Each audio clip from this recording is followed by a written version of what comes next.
Msanii maarufu kutoka nchini Nigeria, Davido, ameweka rekodi kwa kuonekana kwenye ukurasa wa mbele wa gazeti la Rolling Stone la habari za kitamaduni na mashuhuri kutoka nchini Marekani. Msanii huyo ameweka rekodi kwa kuwekwa kwenye ukurasa wa mbele wa gazeti hilo la Rolling Stone ambalo linahusika na kutoa habari mbalimbali za kisiasa, filamu na muziki kutoka Marekani na nje ya Marekani.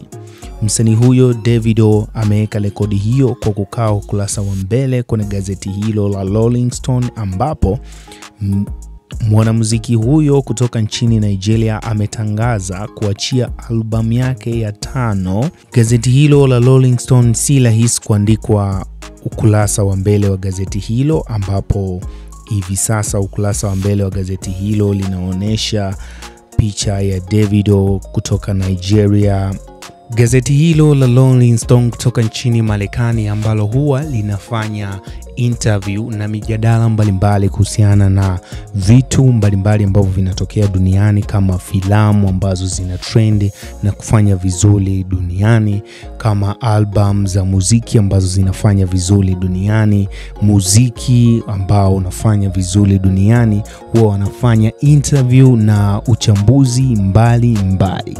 Gazeti hilo si rahisi kukaa ukurasa wa mbele kama icon, na hivi sasa Davido amekaa ukurasa wa mbele kama icon ya Afrika kwenye gazeti la Rolling Stone huko nchini Marekani.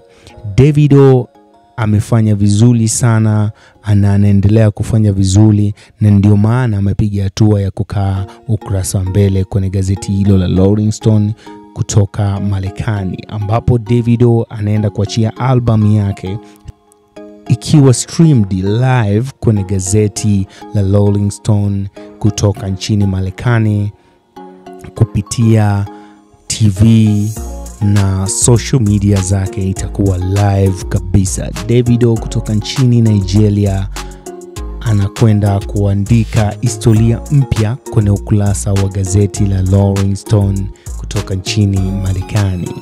Gazeti hilo si rahisi kwa msanii wa Afrika kuandika ukurasa wa mbele, na kwa Davido imekuwa rahisi na ameandika historia mpya kwenye muziki wake kutoka nchini Nigeria.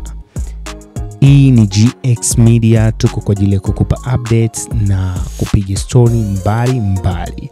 Usisahau kusubscribe, like, comment na kushare.